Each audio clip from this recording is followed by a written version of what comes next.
श्री राम।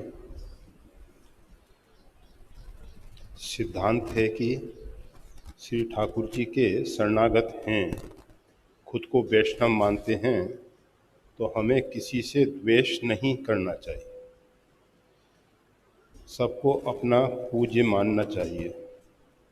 परिवार में जब कभी ऐसा होता है कि हमको किसी पर गुस्सा आता है या कोई व्यक्ति पसंद नहीं आता या कोई व्यक्ति पसंद नहीं आता या उससे कुछ मनमुटाव झगड़ा हो जाए, कभी ऐसा होता है कि उस व्यक्ति की गलती है और इसमें हो सकता है कि हमारा अभिमान, ईगो हो, पर कभी कभी लगता है कि उससे संबंध नहीं रखना चाहिए। तो पता नहीं ये सही है कि नहीं।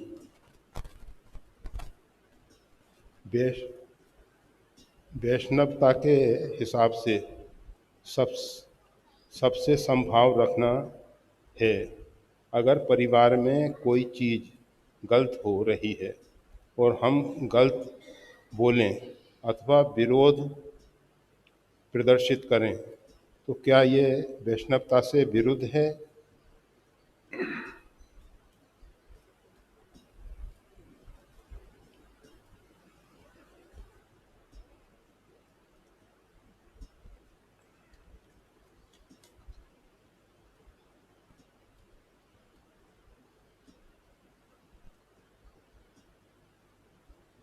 श्री राम। हमें क्या करना चाहिए, क्या नहीं करना चाहिए? हम वैष्णव हैं, हम भक्त हैं, इन सब बातों को लेकर सबसे पहले ये समझना है कि हमको उस स्थिति में पहुंचना है जहां हमारा कर्तृत्व अभिमान, अहंकार जो है वो गलित हो जाए। जब तक हमारे अंदर ये जो कर्तृत्व अभिमान है, यही हमको सही और गलत, पाप और पुण्य, शुभ और अशुभ दिखा रहा है, करा रहा है।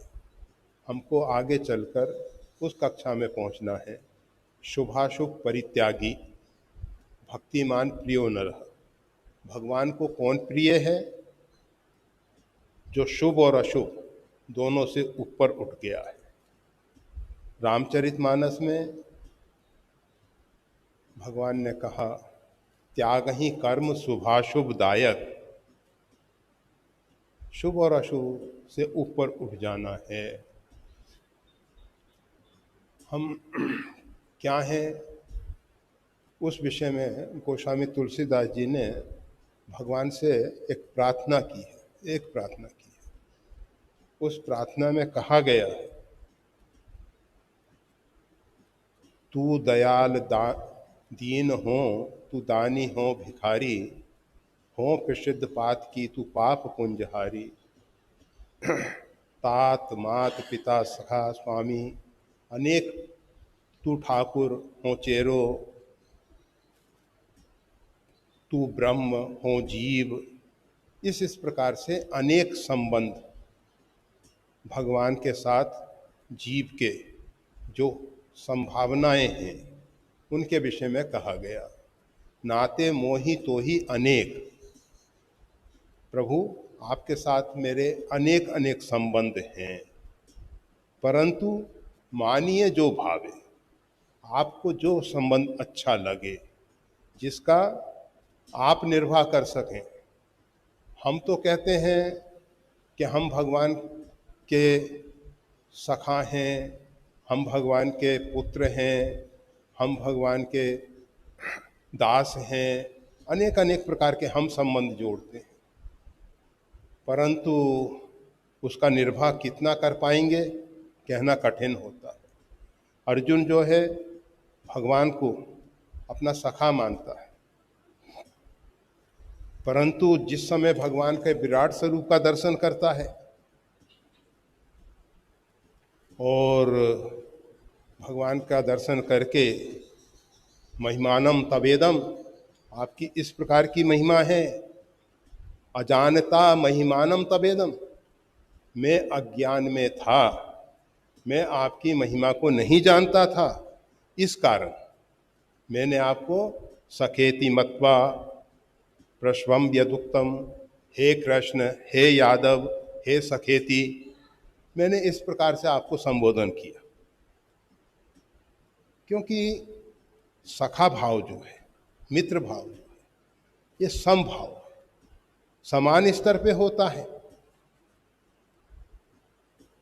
भगवान निरहंकारी है, भगवान के अंदर अहंकार अभिमान नहीं है, इसलिए भगवान सखा भाव रख सकते हैं। परंतु जीव सखा भाव रखे बड़ा कठिन है, बहुत कठिन है। पर रामचरितमानस में एक बड़ी विचित्र लीला दिखाई देती है। उसमें सुग्रीव के विषय में श्री हनुमान जी महाराज परिचय देते हैं। ऋषमुख पर्वत पे आपका एक दास रहता है, सो सुग्रीव दास तब आही। वो आपका दास है, वो आपका सेवक है। और उसके आगे जो महत्वपूर्ण बात कह रहे हैं हनुमान जी महाराज, तेईसन नाथ मैत्री कीजिए, उसके साथ आप मित्रता कीजिए, और दीन जानते ही अभय करिए। वो बहुत दीन है, आप उसको अभय करिए।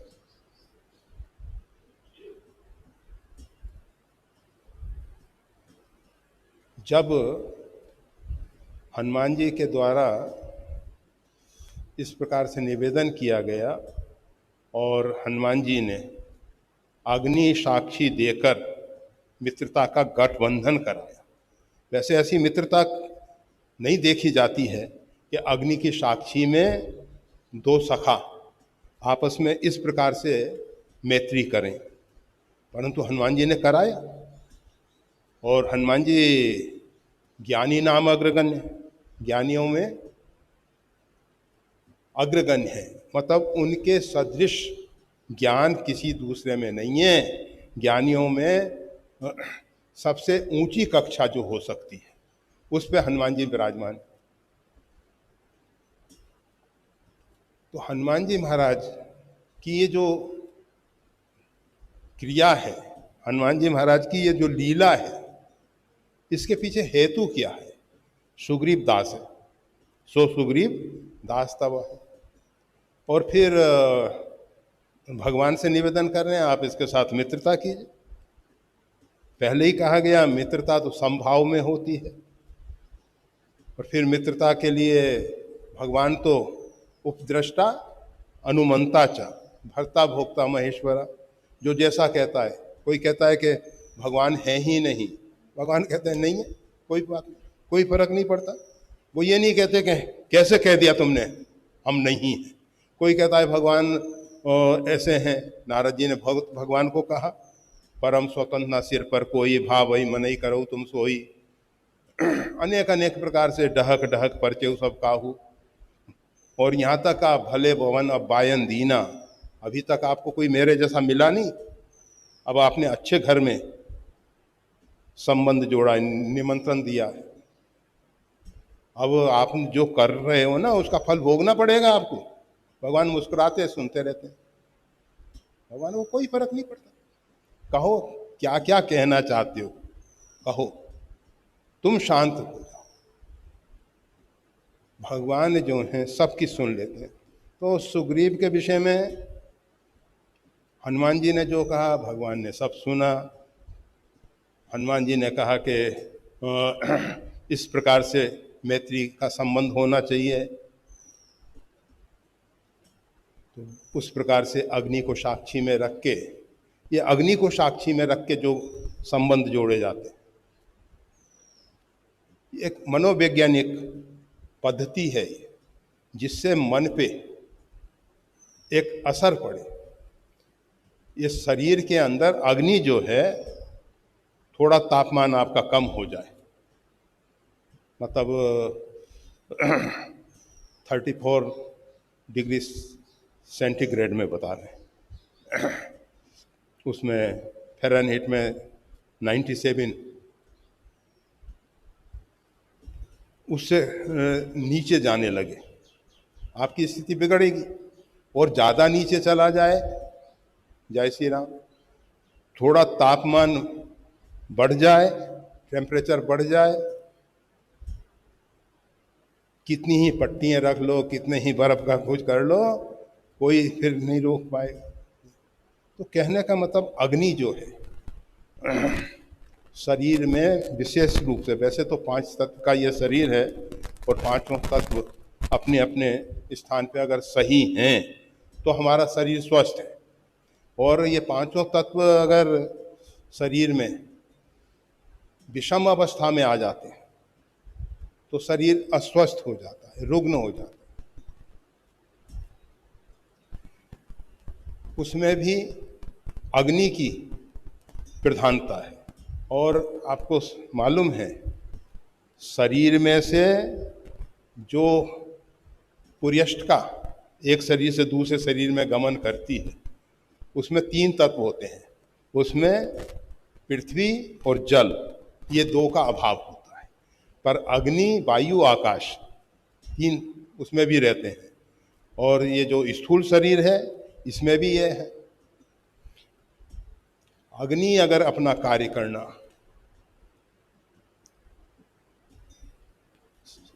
बंद कर दे अथवा सही ढंग से ना करे तो हम सही ढंग से जी नहीं सकते।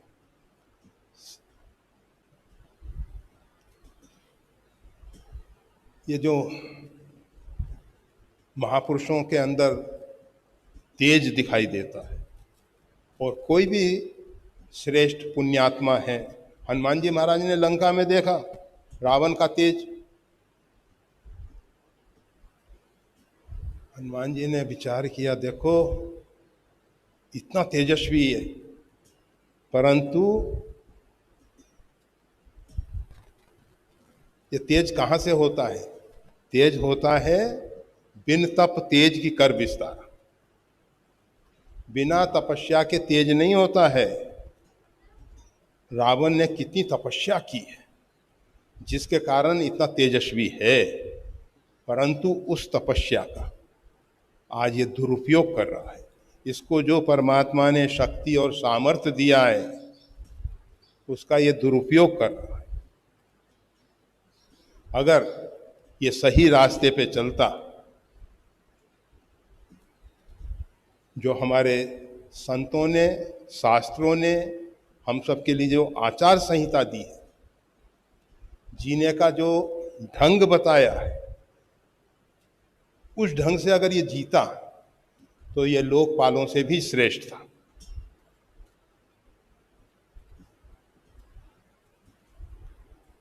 तो हम ये बता रहे थे कि हनुमान जी महाराज ने अग्नि के साक्षी दे के, अग्नि का शरीर के अंदर बहुत महत्वपूर्ण स्थान है। हम सब ये जो भोजन कर रहे हैं उससे जो रस बन रहा है, और रस से पूरे शरीर की सप्त धातुएं निर्मित हो रही, इसका प्रारंभ अग्नि से है। अहम वेश्वा नरो भूतवा प्राणी नाम देहमाश्रित। मैं प्राणी मात्र के अंदर जठराग्नि रूप से आहार को पचाता हूं। हम जो आहुति देते हैं ना, हमारे भारतीय हिंदू संस्कृति में सब कर्म यज्ञ हैं। हम सब अपने लिए नहीं जीते। इदम न मम, ये मेरे लिए नहीं है, ये परमात्मा के लिए है। अन्नो ब्रह्मा रसो विष्णु भोक्ता देव जनार्दन। अन्न ब्रह्म का स्वरूप है, रस उसमें जो है विष्णु का स्वरूप है, और इसको जो ग्रहण करने वाला है वो जनार्दन है, भोक्ता देव जनार्दन। तो हम उस परमात्मा को जठराग्नि के रूप में, अग्नि के रूप में आहुतियां दे रहे हैं। और अगर थोड़ी मंदाग्नि हो जाए आप रुग्ण हो जाते हो। जठराग्नि मंद पड़ जाए, ज्यादा खुराक, ईंधन ज्यादा देने से भी अग्निदेव को राजा मरुत के यज्ञ में इतनी घी की आहुति दी गई, इतनी घी की आहुति दी गई कि अग्नि मंद पड़ गई।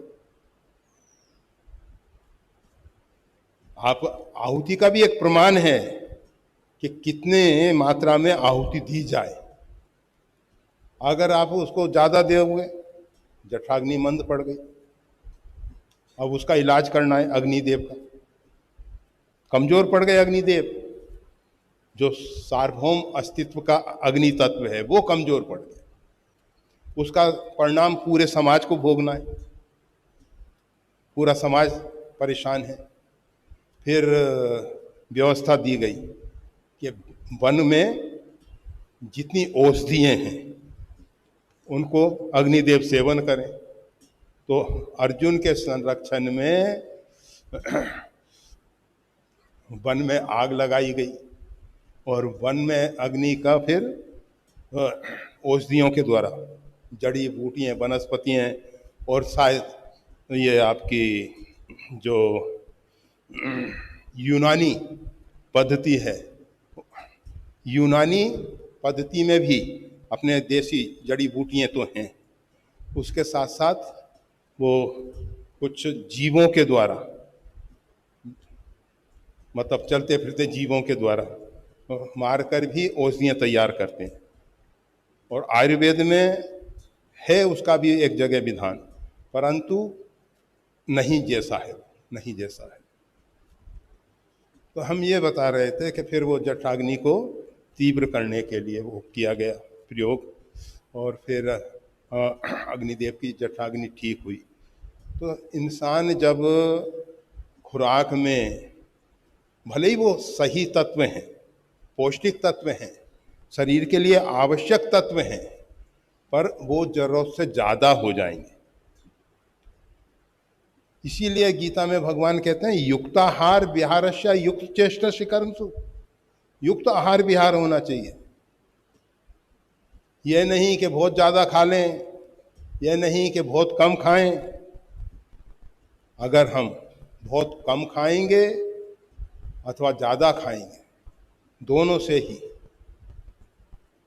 दुखों को दूर करने वाला योग हमको सिद्ध नहीं होगा, हमको दुख देने वाला योग आ जाएगा।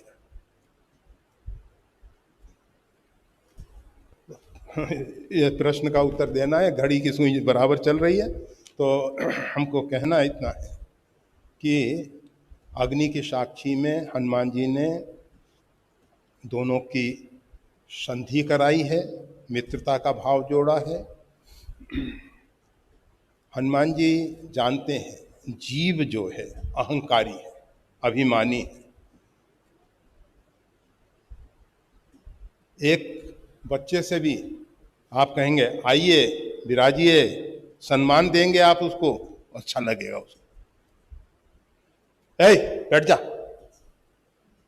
तकलीफ हो जाएगी उसको, भले वो कुछ ना बोले, अंदर से तकलीफ होती है, अहंकार को ठेस लगती है, नहीं सहन कर पाता सबको। इसीलिए भगवान हम सबके लिए सभी मानप्रद, सबको मान देते। आप अमानी, स्वयं मान की इच्छा नहीं रखते सबको। तो हनुमान जी महाराज ने विचार किया कि सुग्रीव जो है इसके अहंकार को ठेस ना लगे। बाली के द्वारा निष्कासित होने पे, प्रताड़ित होने पे इसका हृदय टूट चुका है और इसको चाहिए कि इसका मनोबल ये डिप्रेशन में चला गया, इसका मनोबल टूटने ना पाए। इसलिए हनुमान जी ने कहा कि इसके साथ तेईसन्नाथ मैत्री की, आप मित्रता का भाव रखिए। और मित्रता का भाव रखा। फिर समस्या आ गई, लक्ष्मण जी महाराज कीन प्रीत कछ बीच न राखा। लक्ष्मण जी ने देखा कि प्रेम तो करा दिया, संधि करा दी, सखा भाव स्थापित कर दिया, परंतु दोनों में कोई फर्क नहीं रखा, मित्रता का भाव अर्थात समभाव। तो लक्ष्मण जी ने कहा ये राम है, राम समान राम, निगम कहे, ये कोई साधारण नहीं है। फिर लक्ष्मण रामचरित सब भागा। लक्ष्मण जी जो है रघुपति कीरत विमल पताका, दंड समान भयो जस। रघुनाथ जी की कीर्ति रूपी पताका को फहराने के लिए लक्ष्मण जी जो हैं दंड के समान है। तो जब कभी कोई भगवान की न्यूनता आती है तो वो सहन नहीं कर पाते, देख नहीं पाते, और तुरंत जो स्पष्ट वक्ता है कहना है कह देते हैं, जो कहना है कह देते हैं।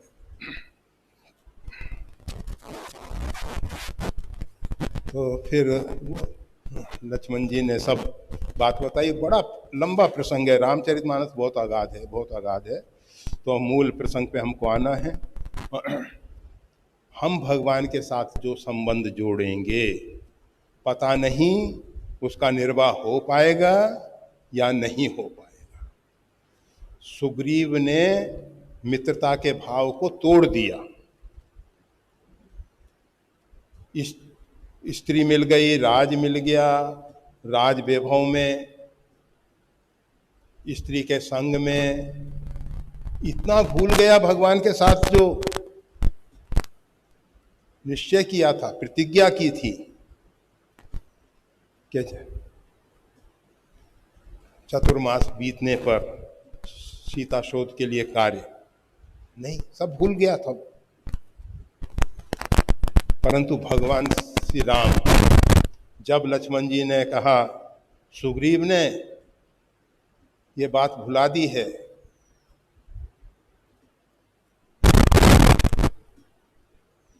और भगवान श्री राम थोड़ा सा आक्रोश, भगवान भी कभी कभी समय के अनुसार आक्रोश दिखाते हैं, अंदर से तो है नहीं परंतु दिखाना तो पड़ता है। और आक्रोश में कहा जय सायक मारा में बाली, जिस बाण से बाली मारा गया वो बाण सुग्रीव के लिए भी प्रयोग में हो। लक्ष्मण जी ने कहा महाराज बाली को आपने मार दिया, छोटे भाई के लिए छोटे भाई को भेज दो। सुग्रीव छोटा भाई है बाली का, उसके लिए हम तैयार हैं, आप विराजो। भगवान ने कहा देखो सुग्रीव हमारा मित्र है, केवल उसको भय दिखा के ले आओ, उसको सही रास्ते पे लाना हमारा कर्तव्य है, परंतु उसको मारना नहीं है हमको। तो भगवान जो है हर एक परिस्थिति में जो संबंध जोड़ते हैं उसका निर्वाह करते हैं, और हम जो भगवान के साथ संबंध जोड़ते हैं उसका हम निर्वाह कर पाएंगे या नहीं कर पाएंगे, कठिन है, बहुत कठिन है। इसीलिए गोस्वामी तुलसीदास जी ने कहा है नाते में हमारे और आपके बीच में अनेक प्रकार के संबंध हैं, मानिए जो भावे, आपको जो अच्छा लगे कि इस संबंध का आप निर्वाह करेंगे, हम नहीं करेंगे, उस संबंध से आप हमको स्वीकार कीजिए, हम आपको स्वीकार करें। और बारंबार कहना पड़ता है, उपनिषद कहता है आत्मा जिसको वरण करता है वो आत्म लाभ प्राप्त करता है, परमात्मा जिसको स्वीकार करते हैं, हम परमात्मा को स्वीकार करते हैं, कोई महत्व है, थोड़ा बहुत महत्व है, परंतु परमात्मा हमको स्वीकार करे उसका महत्व है। तो इनके जो प्रश्न हैं, हम खुद को वैष्णव मानते हैं, हमें किसी से द्वेष नहीं करना चाहिए, हमको क्या करना चाहिए क्या नहीं करना चाहिए, हम क्या मानते हैं अपने आप को, इसका प्रश्न नहीं है। भगवान हमको क्या मानते हैं, भगवान ने हमारे साथ कौन सा संबंध स्थापित किया है उसका महत्व है। हम तो अपने आप को पता नहीं क्या क्या मानते हैं।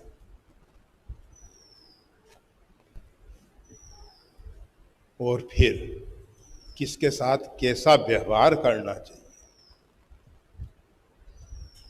ये व्यवहार जो है ना, किसके साथ कैसा करना चाहिए, कभी कभी देखा जाता है, जैसे हम कुत्ते के साथ, बड़ा वफादार प्राणी है, अच्छा प्राणी है, भारतीय संस्कृति में नित्य प्रति के भोजन में सर्वप्रथम ग्रास गौ ग्रास है, गौ माता के लिए, क्योंकि गाय के हमारे ऊपर बहुत बहुत उपकार है, और अंतिम रोटी कुत्ते की है। नित्य प्रति सुबह शाम जो भी भोजन होता है उसमें कुत्ते के प्रति एक भाग निकाला गया है। अच्छा प्राणी है, परंतु अगर हम उससे ज्यादा प्यार करेंगे चाटेगा, और अगर हम उससे द्वेष करेंगे काटेगा। वो अच्छा नहीं। इसलिए उदासीनित रहिए गोसाई, खल परिहर स्वान की नहीं। जो दुष्ट प्रकृति के लोग हैं उनको कुत्ते की तरह, मतलब खिलाओ पिलाओ सब कुछ करो, उसमें किसी प्रकार की कमी मत करो, परंतु ना तो उससे प्रेम अच्छा है ना उससे द्वेष अच्छा है। उसको ज्यादा निकट नहीं रखना है, क्योंकि हिंसक प्राणी है, प्रकृति उसकी हिंसक है। और जो भी हिंसक प्राणी हैं उनके जो स्पंदन हैं वो हमारे मन बुद्धि को प्रभावित करते हैं। हम किसके निकट रहते हैं, हम कहते हैं भगवान की उपासना करते हैं। क्यों करते हैं? क्योंकि भगवान जो हैं सच्चिदानंद हैं, इसलिए हम भगवान की उपासना करते हैं। हम कुत्ते की उपासना करने लगे। उपासना मतलब उप आसन, नजदीक रहना, नजदीक रहना।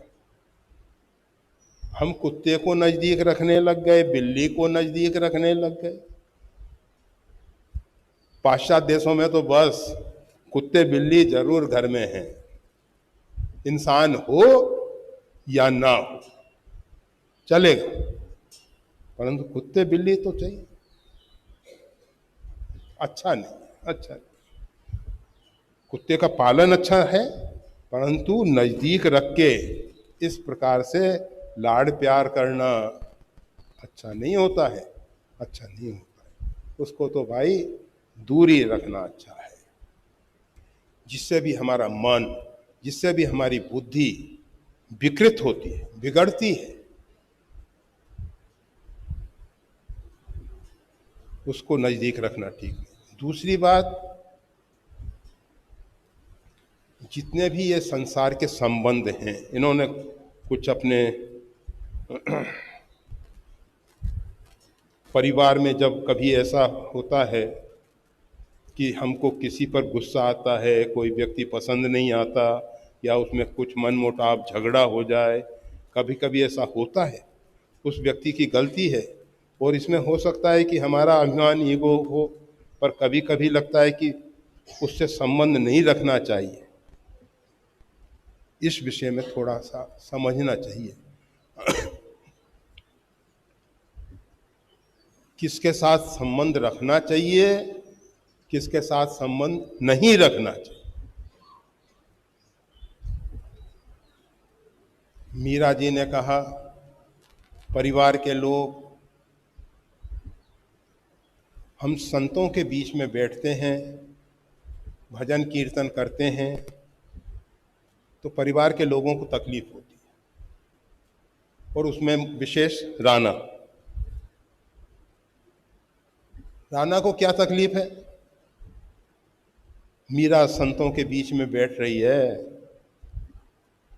तकलीफ राना को यह है कि मीरा को इतना सम्मान मिल रहा है, एक नारी को इतना सम्मान मिल रहा है, राणा बर्दाश्त नहीं कर पाता। लोग मीरा के चरण स्पर्श करते हैं, उसकी चरण धूलि सिर पे लगाते हैं, साधु समाज उसको सम्मान पूर्वक बैठाता है अपने बीच में। ये राणा जी को तकलीफ है। अब सीधे सीधे ये बात तो कह नहीं सकते, समाज में अपनी छवि को भी सही रखना है। तो राणा कहते हैं कि ये कुल की मर्यादा, राज परिवार की महिला है, राज परिवार की महिलाएं इन भिक्षुकों के साथ, ये भिखारियों के साथ ऐसे बैठ के कीर्तन करें, भजन करें। इनको भजन करना है अपने कक्ष में करो, बाहर जाके करने की क्या जरूरत। इस प्रकार की राणा दलील दे रहा है। और अब ऐसी परिस्थितियों में मेरे को क्या करना चाहिए? जीवन में जब कभी कोई ऐसी समस्याएं आ जाएं हमारे, जिसका निर्णय हम नहीं कर सकते हैं, हमारी बुद्धि निर्णय ना ले पाए, एक तरफ एक सामाजिक व्यवस्था है और दूसरी तरफ आत्मकल्याण की बात है, अब दोनों में विरोध है, तो सामाजिक व्यवस्था को ज्यादा महत्व दें अथवा आत्मकल्याण के मार्ग को ज्यादा महत्व दें? ऐसी विषम परिस्थिति में क्या करना चाहिए? मीरा जी ने गोस्वामी तुलसीदास जी के पास पत्र में ये निवेदन किया कि ऐसी विषम परिस्थितियों में मेरे को करना क्या चाहिए। गोस्वामी तुलसीदास जी ने स्पष्ट कहा, तज्यताहि कोटि बेरी सम यद्यपि परम स्नेही। यद्यपि वो आपका भले ही परम स्नेही क्यों ना हो, जैसे माता पिता, तजो पिता प्रहलाद, बंधु भरत महतारी,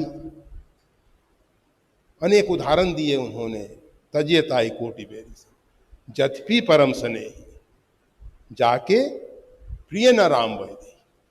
जिसको परमात्मा और आदिशक्ति जगदम्बा प्रिय नहीं है, जगन माता और जगत पिता से जो द्रोह करने वाला है,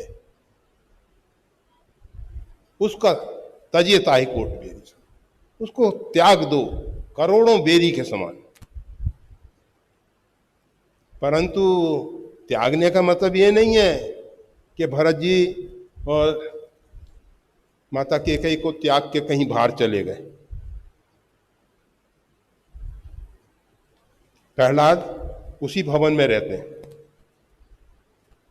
माता पिता का अभिवादन करते हैं, उनको अपनी तरफ से सब सम्मान देते हैं। परंतु पिता अगर कहते हैं कि नारायण का नाम लेना अपराध है, भगवान की भक्ति करना अपराध है, तो वो प्रहलाद को स्वीकार नहीं है, वो प्रहलाद को स्वीकार। इसी प्रकार से भरत जी ने विचार किया, अगर मैं नहीं होता तो मेरी माँ मेरे ममत्व के कारण, मेरे अंदर जो माता जी का ममत्व है उसके कारण इन्होंने भगवान श्री राम को वन में भेज दिया।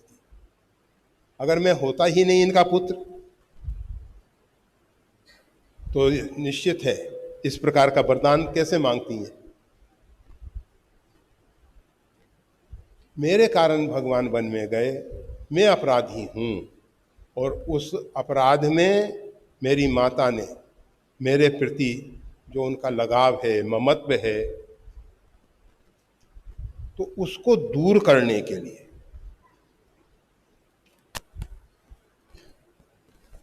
भरत जी जो है, वैसे भरत जी जन्म से ही कोशिश करते हैं, साधु प्रकृति के हैं, संत प्रकृति के हैं। भगवान श्री राम माता कैकेयी के पास रहें, अधिक से अधिक माता कैकेयी श्री राम से प्रेम करें। संतों का एक स्वभाव होता है, वो चाहते हैं कि जीव जो है परमात्मा से प्रेम करे। संसार के व्यक्ति को अगर कोई सुयोग पात्र मिल जाता है और उससे प्रेम करने लगते हैं तो दूसरों के प्रति उतना नहीं रह पाता। इसी प्रकार भरत जी चाहते हैं कि मेरे प्रति माता का लगाव कम हो जाए और भगवान श्री राम के प्रति ज़्यादा हो। हुआ भी ऐसा है, काफ़ी कुछ हुआ है, परंतु जो पूर्व के संस्कार हैं और ये जो मोह है, अहमता और ममता, माता कैकेयी एक जगह कहती हैं अगर अगले जन्म में परमात्मा मेरी इच्छा पूरी करें तो मेरे पुत्र राम बने और वैदेही पुत्र वधू बने। अरे इसी जन्म में भगवान श्री राम इतना प्रेम कर रहे हैं, इतना प्रेम कर रहे हैं, माता सीता जी जो हैं वो इतना प्रेम करती हैं कि फिर भी मन में तो यही है कि ये कौशल्या के पुत्र हैं, भगवान श्री राम की तरफ से नहीं है, परंतु उनके मन में, हमारे मन में जो भरा होता है कूड़ा कचरा, वही दुखदाई है।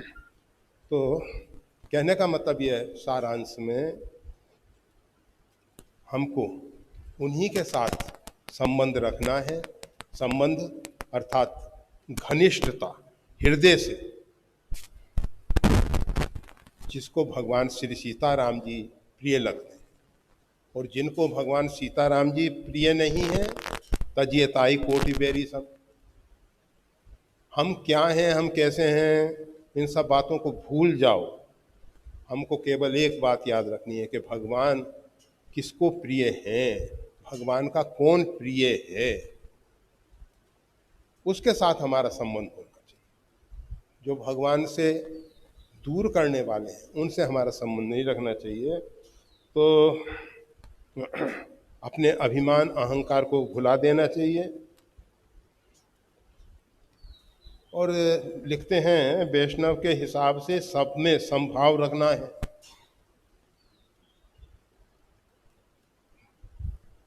पंडिता समदर्शिना, पंडिता समवर्तना नहीं। पंडित जो है, समझदार व्यक्ति जो हैं, समदर्शी होते हैं, हमारा शरीर के प्रति समभाव। इसका मतलब ये नहीं हम पैर से भोजन करने लग जाए, नाक में भोजन देने लग जाए, कान में, नेत्र में मिर्ची वाला भोजन नेत्र में लगा। हम समदर्शी हैं, इसका मतलब ये नहीं है कि भाई प्रत्येक अंग जिस निमित्त बनाया गया है उसका उपयोग उसी प्रकार से होना है ना। अब हमारा संभाव है गाय, कुत्ते, हाथी, चांडाल, परंतु सबको एक प्रकार का भोजन तो नहीं परोसा जा सकता ना। हाथी के लिए हाथी के योग भोजन दिया जाएगा, कुत्ते का कुत्ते के योग दिया जाएगा, गाय भैंस का उनके योग दिया जाएगा। समदर्शी तो हैं, समभाव तो है, परंतु व्यवहार में समान व्यवहार नहीं होता है, हो ही नहीं सकता। हम समदर्शी हैं, बहन के साथ अपना दूसरा व्यवहार है, बेटी के साथ दूसरा व्यवहार है, पत्नी के साथ दूसरा व्यवहार है। अब कहो कि समदर्शी हैं, सबके साथ एक व्यवहार करो, कैसे करेंगे भाई? नहीं संभव। तो ये सब बातें समझने की हैं। वैष्णवता के हिसाब से सब में संभाव रखना है, सही है, गलत नहीं है, परंतु परिवार में कोई चीज गलत हो रही है और हम गलत बोलें अथवा विरोध प्रदर्शित करें तो क्या ये वैष्णवता से विरुद्ध है? अरे गलत है तो गलत है, क्या उसमें दोष है? परंतु समाज में क्या देखा जाता है, हम मंदिर मठ तोड़ते हैं, वो सही है, और हमारे नबी के विषय में कोई अभद्र शब्दावली का प्रयोग करता है तो उसका शिरोच्छेद कर दो। ये कहाँ का न्याय है? हमारे आचार्य के विषय में, हमारे उसके विषय में कोई वो बोले तो उसका तो शिरोच्छेद करना चाहिए। और हम जो मंदिर तोड़ रहे हैं, हम दूसरों के इष्ट के साथ, दूसरों के बनाए हुए देव स्थानों पे ऐसा कर रहे हैं, वो सही है। हम गलत कर रहे हैं वो भी सही है। और वो अगर गलत है, हम नहीं कहते कि किसी के भी आचार्य को, किसी के पैगंबर को, किसी के नबी को अपमानित करना अच्छी बात नहीं, परंतु अपनी ओर भी तो हमको झांक के देखना है कि हम क्या कर रहे हैं। केवल न्याय दूसरों के लिए और हमारे लिए नहीं होना चाहिए। तो जो गलत है गलत है। अगर हमको असत्य अच्छा नहीं लगता तो ना तो हम स्वयं असत्य बोलें, ना किसी दूसरे से अपेक्षा करें। और हम तो असत्य बोलने में संकोच नहीं करते, दूसरे बोलते हैं वो खराब लगता है। तो ये तो समझदारी है। जीसस क्राइस्ट, वो एक महिला को सब पत्थर से मार रहे थे। जीसस क्राइस्ट वहां पहुंचते हैं, मसीहा, उन्होंने कहा रुक जाओ। कहा क्यों? इसके ऊपर जो आप पत्थर का प्रहार कर रहे हैं वो रोक दो। कहा कि इसने अपराध किया, इसको मारना हमारा धर्म है, हमारे धार्मिक ग्रंथों में लिखा है। कहा कि मैं आपको पत्थर मारने से रोक रहा हूं, ये नहीं कह रहा कि आप मारना नहीं, परंतु पहला पत्थर वो चलाए जो स्वयं निरपराध। पहले अपने अंदर झांक के देखो, अगर हम सही हैं तब हम दूसरे को गलत कह रहे हैं तो ठीक है। हम स्वयं वही कार्य कर रहे हैं और हम उससे भी बड़ा अपराध कर रहे हैं और हम कहते हैं कि वो गलत है। गलत कहने का अधिकार उन्हीं को है जो स्वयं गलती नहीं करते। दंड देने का अधिकार उन्हीं को है जो स्वयं साफ स्वच्छ निर्मल है। तो बस विरोध प्रदर्शित कर सकते हैं, गलत को गलत कहा जा सकता है, कोई दोष नहीं है, परंतु अपने अंदर झांक के देख लेना चाहिए, अपनी स्थिति देख लेनी चाहिए कि हम क्या हैं, हम कैसे हैं। पर उपदेश कुशल बहुतेरे, दूसरों को उपदेश देने वालों की कमी नहीं है संसार में, परंतु ते आचरण ते नर न घने, परंतु जो स्वयं आचरण करते हैं ऐसे व्यक्ति समाज में नहीं।